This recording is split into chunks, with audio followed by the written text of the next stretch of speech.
We'll introduce backpropagation, which is this procedure for gradient estimation, but first look at the sort of what we call theta over here. Plenty of parameters. Some of these matrices are pretty sizable as well. So we have W1, we have B1, we have W2 and B2. These are all our trainable parameters in this specific case. And if you do the calculations, we have a matrix. The matrix W1 takes 784 dimensions and the input and converts them into 128. So it is really the number of parameters we have here is 784 by 128. That is the number of parameters over here. We have, this is just 128 parameters for the bias, because it's just a vector-to-vector addition. And then we have another dense matrix, which is 128 times 10, and plus 10, the number of parameters with the second kind of bias term over there. But this number is quite significant. It's in the many thousands of parameters. So at the end of the day, we are going to be implementing stochastic gradient descent, and the stochastic gradient descent requires, as we have seen before, the calculation of the gradient. This gradient operator, doing this calculation for thousands or millions or even billions of parameters, is going to require us to invent a procedure that is actually called backpropagation. And it was known, several decades ago. It's just that recently, and when I say recently, in the last 10, 12 years, it has been accelerated by the computational accelerators like graphical processing units, and made it very efficient. And this really allowed us to actually go deeper, therefore introduce more and more parameters and scale our networks. So before, without even going into the details of fairly complex sort of backpropagation procedures in the neural networks, what I will do is I will introduce backpropagation using a very simple just function, just with two parameters. So I think two parameters are plenty to, first of all, define the gradient. So let me just write down the function that I'm going to be using. So this is going to be the f of x comma y. This function is x plus sigma of y divided by the sigma of x plus y squared. Okay, so that's my function. And this function has two parameters and produces a scalar output. And the sigmoid is definitely something we've seen before. Let me just remind everyone that the sigma of x is 1 plus e to the minus x. And what is really the question? That's the inputs that I have. And the question that I am asking is the following. This is the question over here. What is the gradient of the function f with respect to the two parameters here, x and y? Notice that I'm not really using w's as parameters, names, or thetas in this case, and the reason is that I, in many instances, will be using some lookup tables to calculate derivatives throughout this kind of procedure. And many of these lookup tables have been authored with x and y. So in the first instance, we will be just calling the parameters x and y.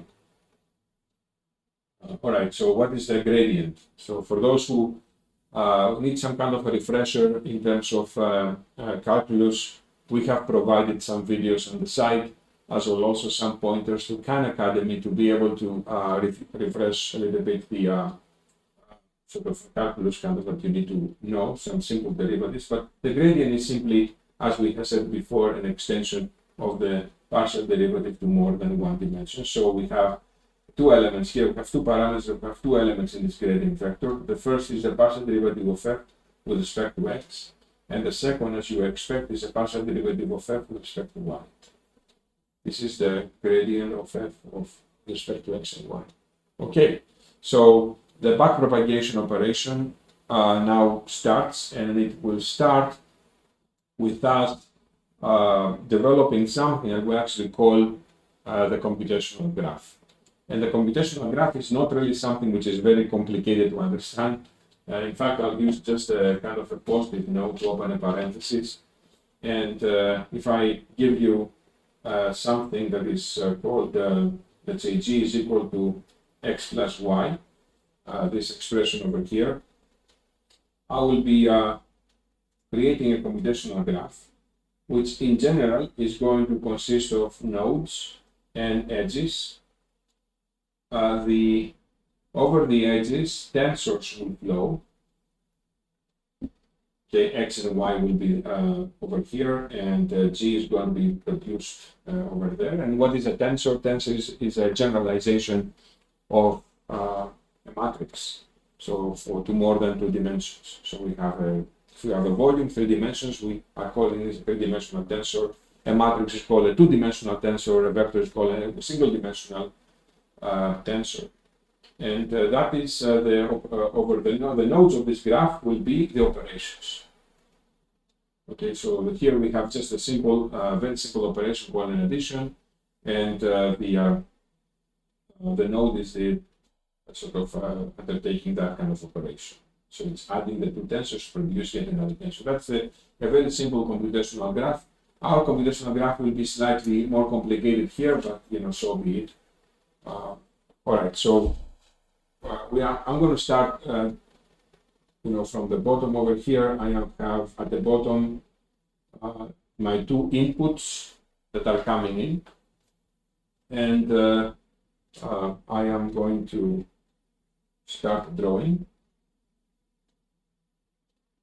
In fact, I'll sort of meet you in a few seconds after I have finished drawing the diagram. I finished drawing the diagram, but I didn't write everything down.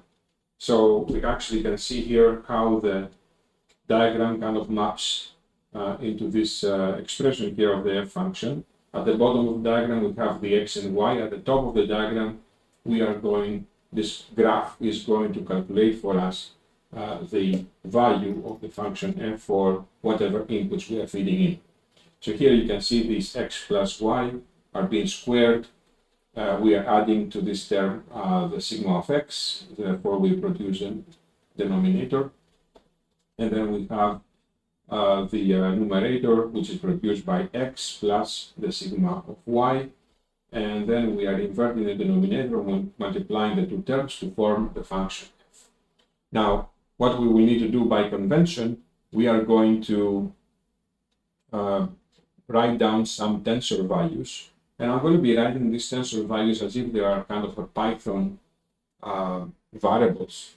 So I am going to have to call this tensor that comes at the output of this adder here, xpy for x plus y. I am going to call this guy here xpy sqr. I am going to then call this guy sigx, this guy sig y.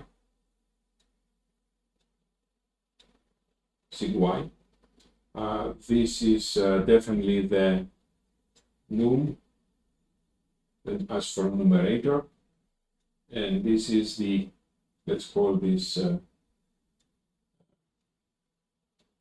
denom, the denominator, and we have over here the inf denom,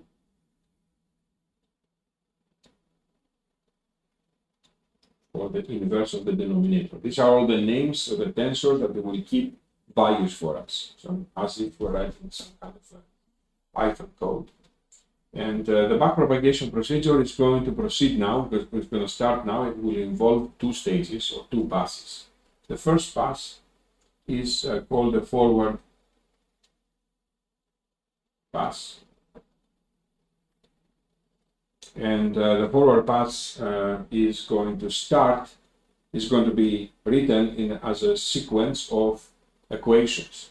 The first equation, there's some kind of rule of where you start. You start always from the least dependency that you have in your diagram over here. And by that I mean that we can not start from an operation that it is further deeper into the graph over here, because evidently we will depend on earlier on calculations or values we do not have yet. So we have three options here where to start.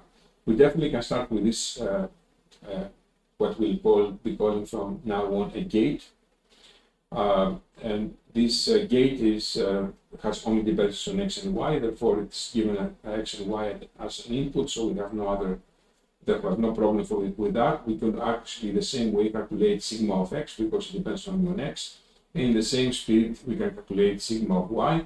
Now, in my notes over here, I have started with sig y to calculate sig y, but either of the three options you select, you will arrive at exactly the same result. So it does not really matter, provided you follow this rule, it does not really matter where you start.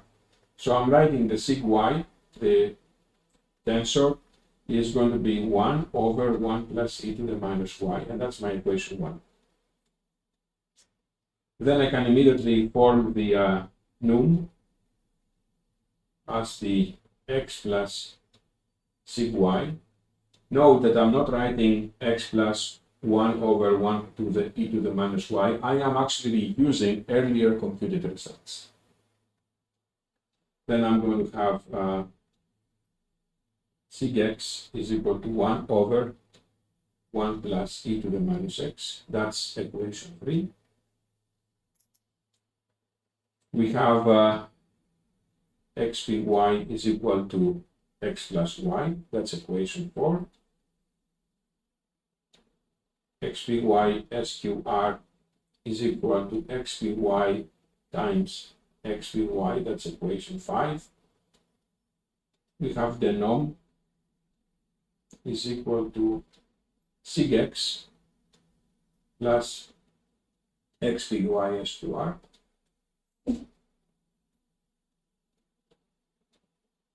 That's equation 6. We have in the nom as 1 over the nom. That's equation 7.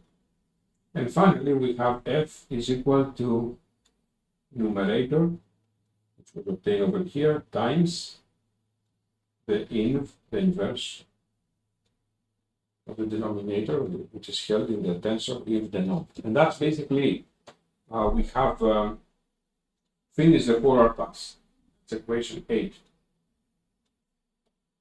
So in the forward pass, effectively what the forward pass did is it gradually calculated all the values which is needed to calculate ultimately the function f. So it is stage-wise calculation of the value of the function. If we had inputs x and y, which are, let's say, real numbers, then immediately we have a real number over here in the end of this equation 8.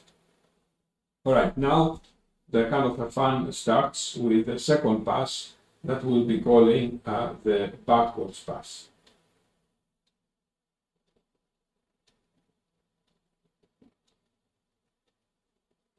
And the forward pass is definitely, if I can often use a ruler over here, the forward pass goes from the input, from the bottom of the diagram, it goes to the output, to the top. That is basically my forward pass. The backward pass will actually go the other way. All right, so this is my backward pass.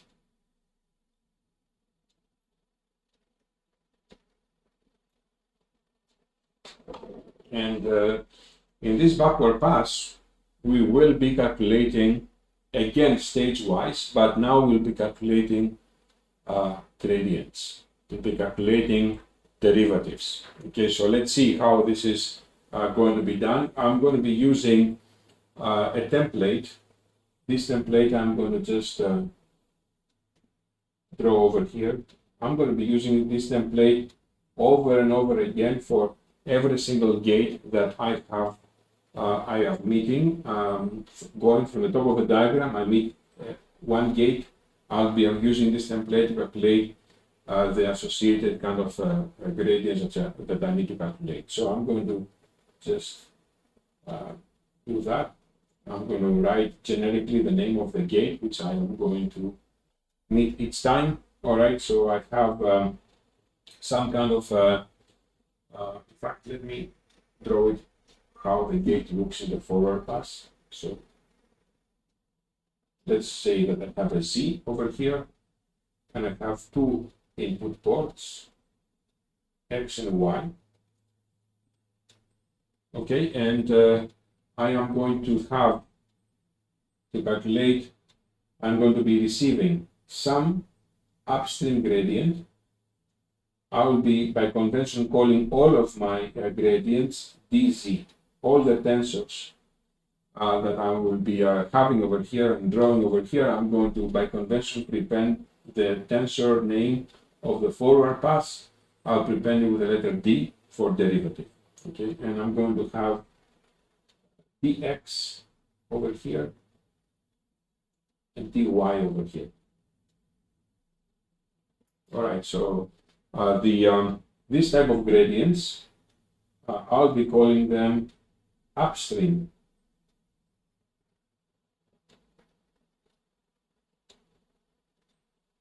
gradient, and this is or upstream derivative in this case because the function is so simple. But upstream means that they are coming from above, and someone else is going to calculate this upstream gradient for me. So it's not my responsibility to just do anything with it.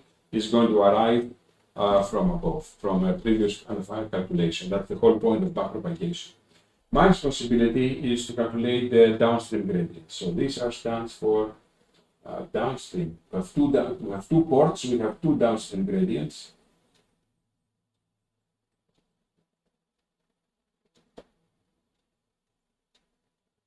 Two downstream gradients to calculate. So and here is the template.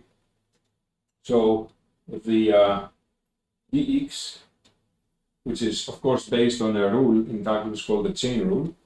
The dx is the downstream gradient at the port x, is the upstream gradient that someone sent me, dz, times a gradient which is called the local gradient. So this is the local.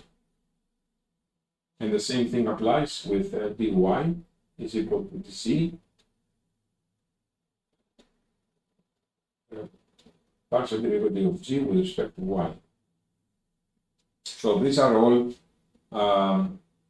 the things that we need to specify in that template, and this is effectively known as downstream gradient is upstream times local. That's how you will remember it, and that's how we'll be applying it right now.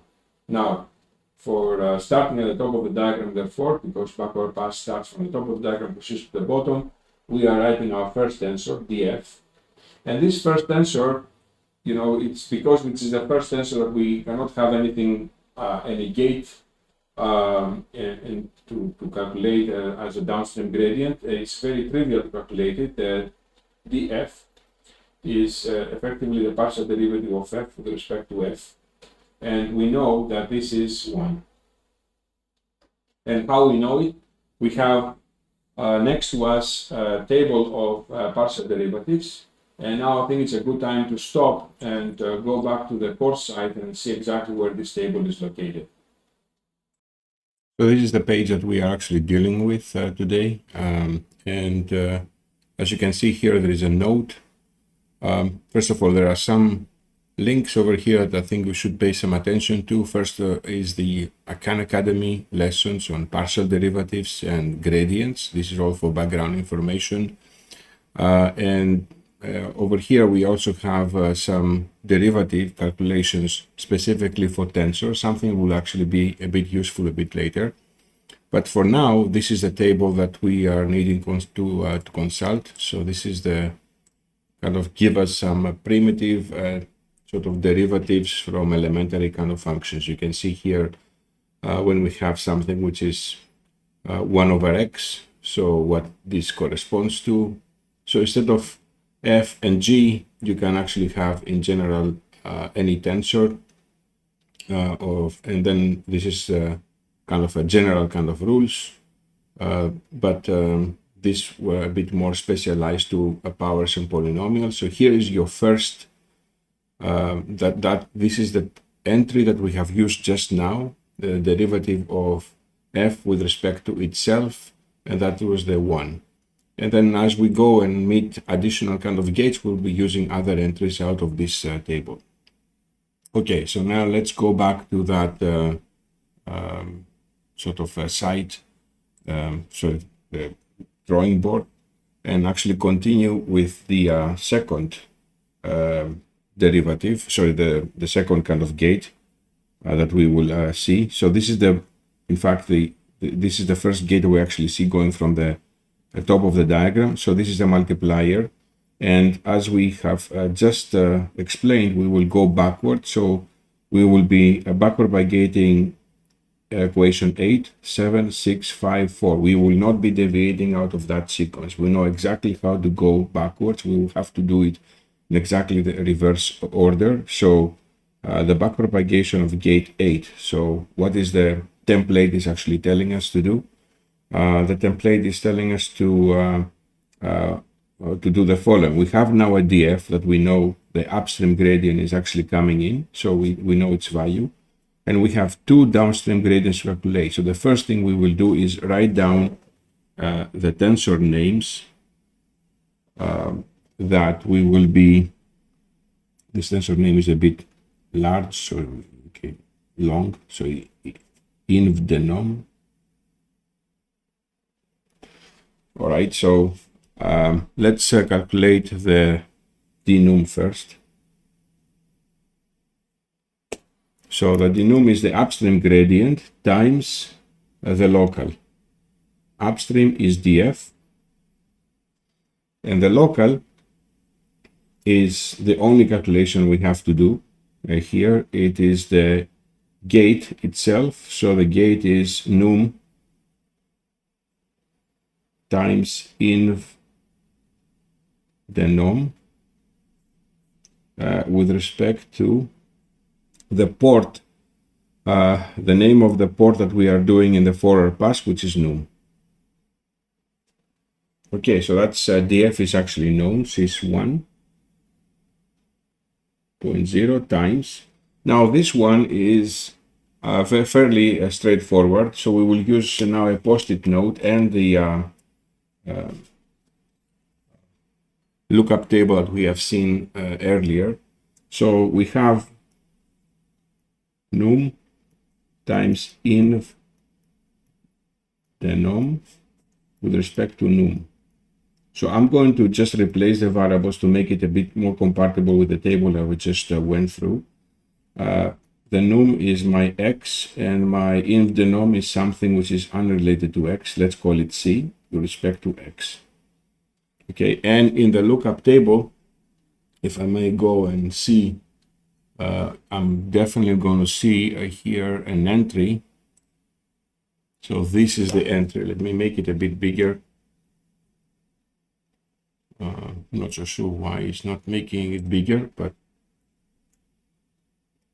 so this is the entry that we were going to it's going to be applying here. So let's go back to the site, the board. So it is effectively C.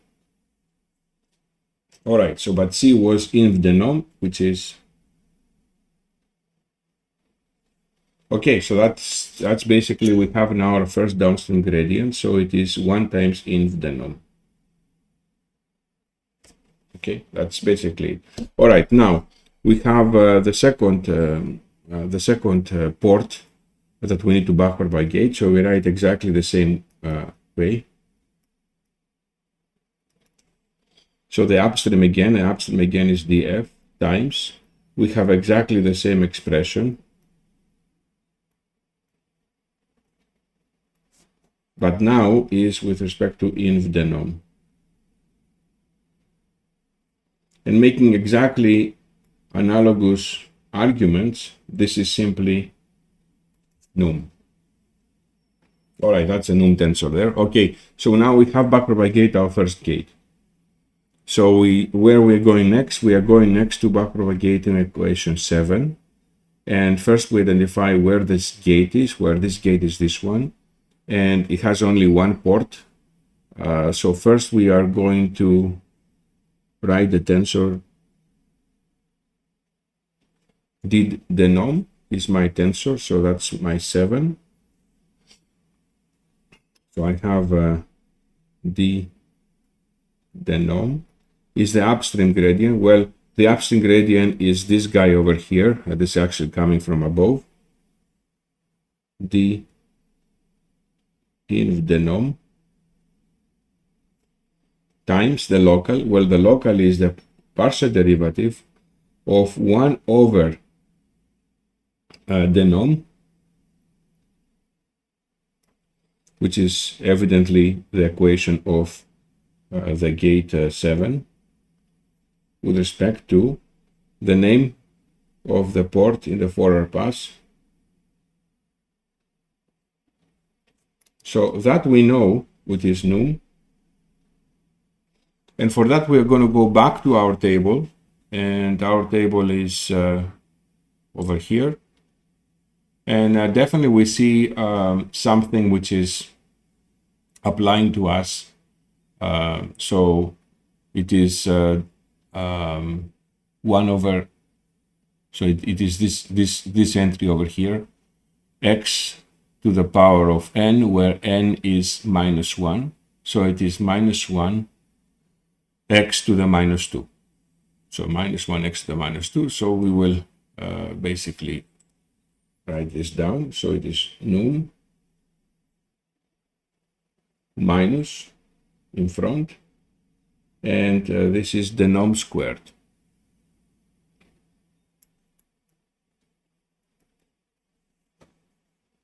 Now we have our backpropagation of this gate as well. So to cut a long story short, we have calculated this downstream gradient, this one, and these downstream gradients will actually similarly go through additional kind of gates, and will reach this gate over here, the sigma of x. Now the sigma of x we should have, we don't have it in a lookup table, but what we have done is we have definitely show that in the kind of, if I can find my mouse, I would be, yeah. Right, so we have definitely derived it over here. This is the only gate that it's not in that kind of lookup table I was telling you. So it is sigma of x times 1 minus sigma of x. So we know how to backpropagate also this gate as well as this gate with this expression. And over here is actually these junction points are kind of quite important. And there is a special treatment in your course site about them. They are called copy gates, junction gates, or whatever you want to call it. It doesn't really matter. What is really important is to consider what is happening on the backpropagation. These are effectively gates, should be treated as gates. So you should always remember this kind of rule of thumb. Whatever gradients are arriving in those junction gates, they are treated like water flows. And therefore, a flow of water is coming here, another flow is coming over there. Guess what's going to happen? They will merge, and what will be produced is a summation of the two. Okay, so this has to do with another sort of chain rule in calculus and your notes actually explain it exactly why it's happening, but I do not want to go into details of explanation because I want to just get the big picture of backpropagation in this lecture. All right, so we have another downstream gradient over there. Finally, we will be summing twice the x. I'll show you the solution in a moment. Summing to get to the bottom over here of the diagram. So similarly over here. And then finally we will have the two partial derivatives that we have started our problem, the question from at the very beginning. So what I think it's a good idea for you to do is to backpropagate 6, 5, 4, 3, 2, or maybe backpropagate just 6 and 5 and the two gates over there. So at least you get the gist out of this using this template. And the solutions are available in your site. So in your site we have the forward pass, the one that we just did, the template, and the solution of the backward pass. And this is what I was telling you just now about the plus equal. The plus equal, we have two plus equals. One is actually over here, and the other is actually over there. And these two plus equals for the tensor x correspond to the two junctions that we have seen, 1 and 2 over here, while there's only one plus equal sign for dx, for dy, and this obviously corresponds to this junction over there for the dy. Okay, so that's basically it. So what I think it's a good analogy to treat kind of backpropagation is as a kind of water flow. We start with a unit of flow at the top of the mountain, and each gate is acting like a valve and is actually changing the amount of flow that is actually passing through its sort of downstream ports. And that, of course, that amounts are actually given by the template. Closing, I think it's worthwhile revisiting where the fact of where is the computational advantage of backpropagation actually coming from. So the first, as you can actually recognize here, is that we have broken the global problem, the problem of connecting effectively f to the parameters x and y of that function, into a stage-wise computation, in other words, into many local problems. And that is actually giving us quite significant computational advantage, because we can, in many instances, we are the local computation, such as the calculation, if you like, of the local gradient, could actually happen in parallel for multiple gates that are not necessarily having any relationship to each other. So that's computational advantage number one. The second computational advantage is that everywhere we have been reusing the earlier results. Like, for example, we have calculated a downstream gradient. That downstream gradient is, of course, reused in other subsequent kind of calculations. Finally, the fact that each gate is elementary, an addition, a sigmoidal unit, and inversion, multiplication, and so on, can allow us to tabulate all these kind of derivatives and consult them in a symbolic way without really having spending any time doing significantly expensive calculations.